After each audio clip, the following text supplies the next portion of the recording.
Maybe I'm a criminal. Maybe I'm just like the world. Maybe I ain't good at all. Maybe 'cause the streets done stole my soul. I'm moving like a criminal. Maybe I ain't good for you. Maybe I ain't good at all. I'm hiking up this road, but it's so cold. I'm moving like a criminal. I can't get away.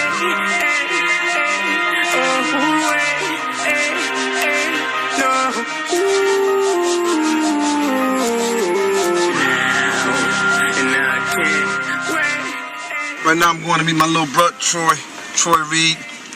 We're going to have some conversation about some stuff we've been talking about with each other for 15 years in prison, and now we get to talk about it.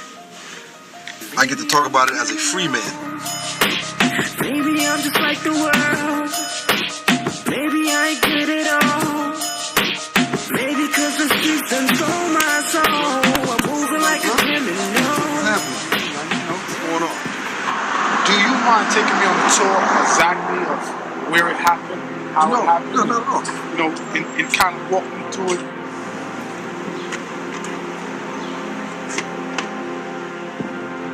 Right here where I was meeting Rich that night.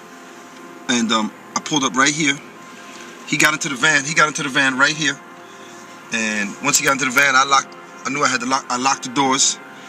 And as I was pulling off, I was asking him, because it didn't take long after I pulled off, I was asking him like, yo, Rich, where did you get that coke from, man?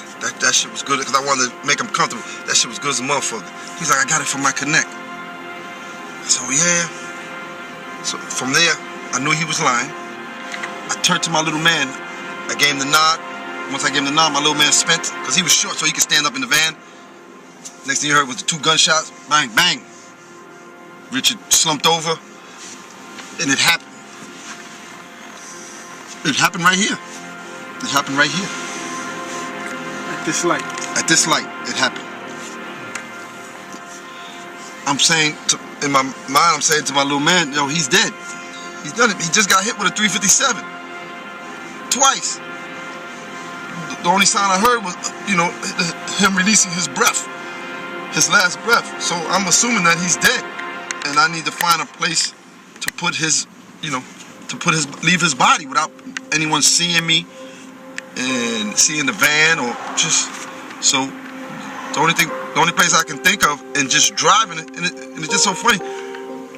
I'm saying City Island, but I'm not even sure if I wanted City Island, but I just knew I wanted to get off the streets and get onto a highway. How did you feel? Was you mad? Was you angry? Like, what was going on in your head? I was very mad. I just killed a nigga that I loved. A nigga that I was getting money with. A nigga that I called my brother.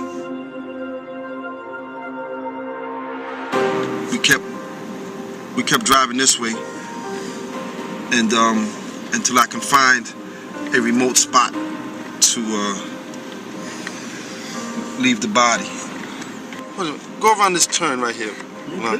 Yeah, loop it real quick. It was somewhere over here.